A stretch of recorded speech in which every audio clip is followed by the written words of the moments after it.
はい、こんにちは、てんぱぽです。今日はこちらのキースイッチのですね、取り付けと取り外し、そしてこのような形でピン寄りしてしまった場合の修正方法というのをお伝えできればと思います。はい、それでは早速始めていければと思います。まずですね、ツール、道具ですね、なんですけれども、こんな形のプラーっていうんですかね、取り外しの用具っていうのはぜひご用意ください。素手で取り外すのはほとんど不可能だと思っていただいて結構ですので、こんな形のものを用意するといいかなと思います。で、こっちのもののいいメリットとデメリットがあってですね、これはこちらがキーキャップ、こちらがキースイッチを取り外せるんですけども、結構ですね、柔らかくてぐにゃって曲がっちゃうことが多いんですよね、こっちの場合って。なので、これ ZSA さんのプランクイージットについてたものなんですけども、こういうものって別にここのロゴがないものっていっぱい出てると思うので、こういうものを買った場合ですね、基本的に元は同じだと思いますから、これは曲がりやすいよと思っていただいて、こういう本当にキースイッチだけを抜くやつを用意した方が僕はいいんじゃないかなと思ってますので、これはぜひ別途ご用意いただくといいんじゃないかなと思います。これはKP リパブリックで買ったものなので、これは概要欄とかに載せておきますけれども、こういうものの専用のものがあった方がいいと思ってください。で、あとはこれですね、先ほどのピン折れのところを直すためには、こういう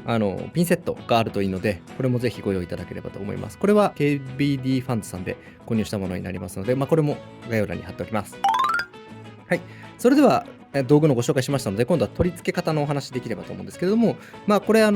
カイルのノベルキークリームで5ピンのものになるんですけども、これもシンプルにこう当てはめていくという感じになります。で、キーボードの見ていただくと、こんな形で、はい、穴がありますので、この穴を揃えていただいて、これが逆に、たまにこれが反対になっているところもあったりするので、その時はこのキースイッチの位置を変えてもらえればと思いますけども、今回はこんな形で穴が下なので、これとこれ合わせて入れていくと。垂直にクッと入れるという感じです。カシャッと。はい。こんな感じでカシャッとなったかなと思います。で、ここの見ていただきたいのはですね、この入った時にここがしっかりこんな感じでちゃんとスイッチプレートに設置してるかという点は見ていただくといいんじゃないかなと思います。場合によってはこのスイッチプレートが下がっちゃってうまくはまってないケースもありますので、その時はぜひ修正いただければと思いますから、そういう点は気をつけていただければと思います。で、今回のスイッチプレートカーボンなので、あんまり硬くないんですけれども、これがスチールだったりになってくると非常に硬くなっちゃいます。そういう場合のコツに関しては、入れる時に、はい、この先ほど、はい、外すやつのところで、ここの部分を、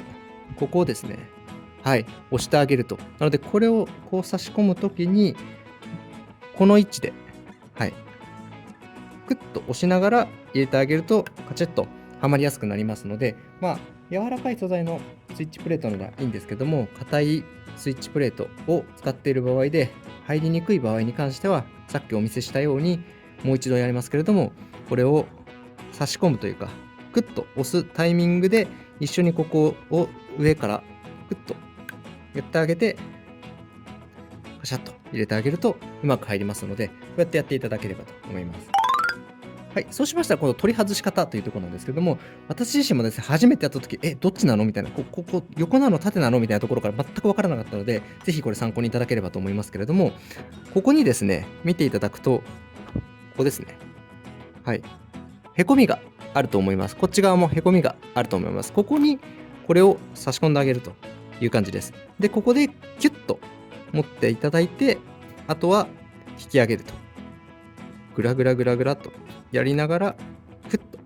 引き抜けば引き抜きますので、こんな形で引き抜いていただければと思います。で、これ先ほどの入れる時と同様で、スイッチプレートが硬いもの、スチールだったりすると、ここの引き抜くところも大変だったりするので、そこはちょっともうほんと力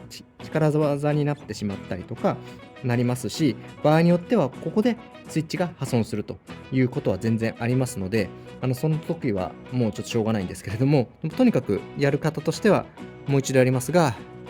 上下でつまんで、クッとやってあげて、近くをこう押さえてあげた方がいいですね。で、あとは上に引き抜くと。グラグイグイグイってやって引き抜くという感じにすれば、しっかり取り外せますので、こんな形で取り外すという感じです。はい、そうしましたら、ピン折れの修復のところをご説明できればと思うんですけれども、ピン折れですね、こんな形で曲がってしまったものだったりとか、あとはさっき見せたように、こんな感じでぐにゃんという風になってしまったものとかっていうのがあります。その場合どうやって直すかというところなんですけれども、諦めずにぜひ直していただきたいというところなんですが、このピンセットを使って直していきます。これぐらいの曲がりであれば別に手で直しちゃってもいいんですけども、基本的にこういう金属部分に指紋つけるのはあまりよろしくはないので、こんな形でピンセットをつまんでいただいて、クッと直すという感じです。はい。そうするとストレートになると思うので、これで直ったという感じです。で、先ほどのこちらの曲がっちゃってるやつもですね、これどう見ても捨てるだろうと思うかもしれないですが、これも直すことができます。で、こういう場合ってどういう時かというと、この差し込んだ時にですね、変な位置で押し込んだ時にぐにゃっていう風にこういう風になるんですね。なので、全部キースイッチ、インストールしていただいた後に、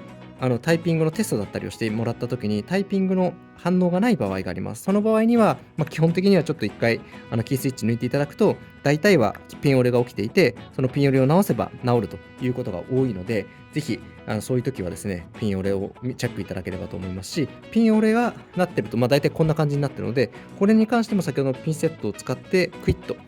戻すという感じです。なので、ここに関しても同じように、クイッ、クイッ、クイッという風に、こう、スナップしていって、戻すと。こんな感じですね。で、ちょっとまだ曲がってると思うので、これはちょっとこのピンセットの奥の方でクックックと整えてあげるような形にしてあげれば、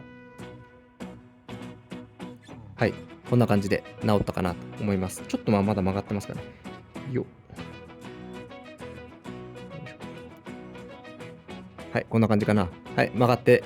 ちょっと曲がってますけれども、これでも入ることは入るので、はい、そこは大丈夫かなと思いますが、とはいえ、どうしてももう戻らないものは捨てなきゃいけないので、そういう意味でもキースイッチ、ジャストの数を買うというよりは少し余裕を持って買った方がおすすめですけれども、いずれにしてもこんな形でピン折れも直すことができるという感じです。